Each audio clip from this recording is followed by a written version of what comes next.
It all goes back to November 20th, when CIA Chief Avril Haines briefed NATO ambassadors in Brussels on intelligence reports that Russia had massed 10,000 troops at the border with Ukraine and was planning an invasion.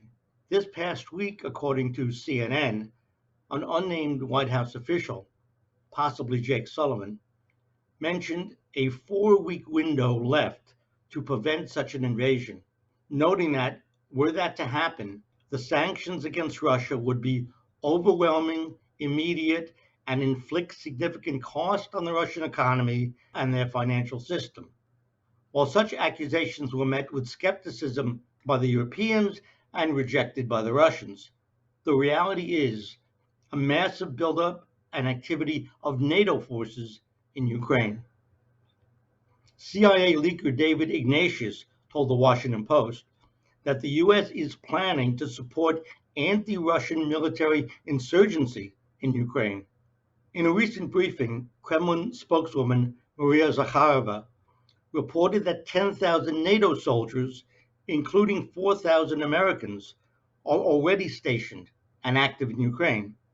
Drones and stingers have been provided and used recently by pro-government forces in eastern Ukraine. In light of all this threatening activity on its border, President Putin presented to the West on December 17th 2 treaties to be signed, one with the US, the other with NATO, the essence of which is that the West engages itself not to threaten Russia's borders by offering membership to Ukraine or by arming and basing missiles in Ukraine. Putin stated, "You are on our doorstep. We cannot back down." The Russian president promised a military and technical response if the Western rivals don't stop their offensive. So far, however, only NATO's Stoltenberg has responded to Putin's treaties, rejecting them out of hand. Russia's Deputy Foreign Minister Alexander Grushko said on December 18th, "The moment of truth has come. We have reached the red line, and our proposals aim to pull us away from this red line and to start a normal dialogue." Grushko stated that NATO has been living in a fantasy world and that Europeans must think about whether they mean to turn their continent into a field of military confrontation. That the Ukrainian question poses an existential danger to Russia is clear. Even former US ambassadors to Russia, who have often downplayed the danger of a nuclear war emerging out of that conflict, have come to realize the danger. Former US Ambassador to Russia, Jack Matlock, for instance, wrote in Krasno Analysis on December 14th that interference by the US and its NATO allies in Ukraine's civil struggle has exacerbated the crisis within NATO and raised the specter of possible conflict between the nuclear powers.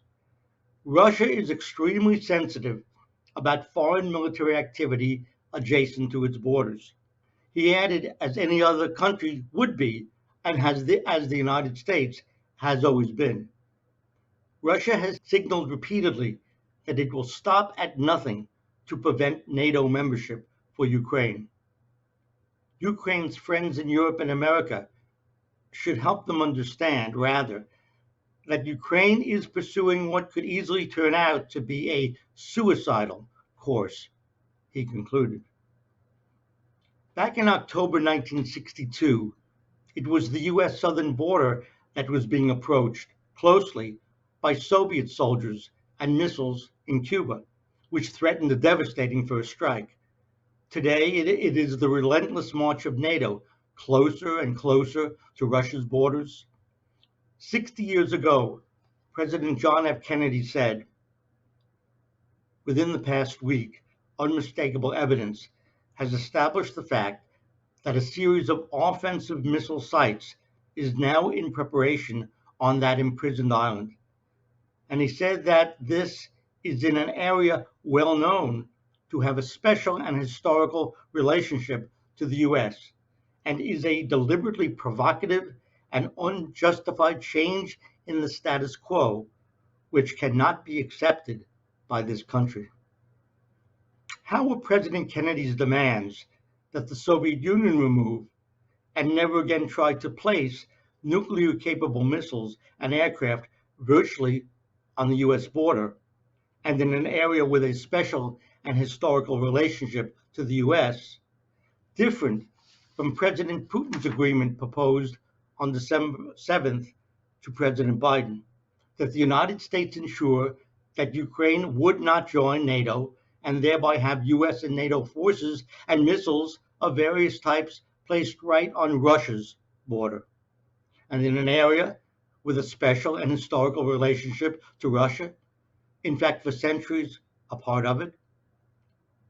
In October 1962, hundreds of millions of people around the world were terrified of an imminent nuclear war.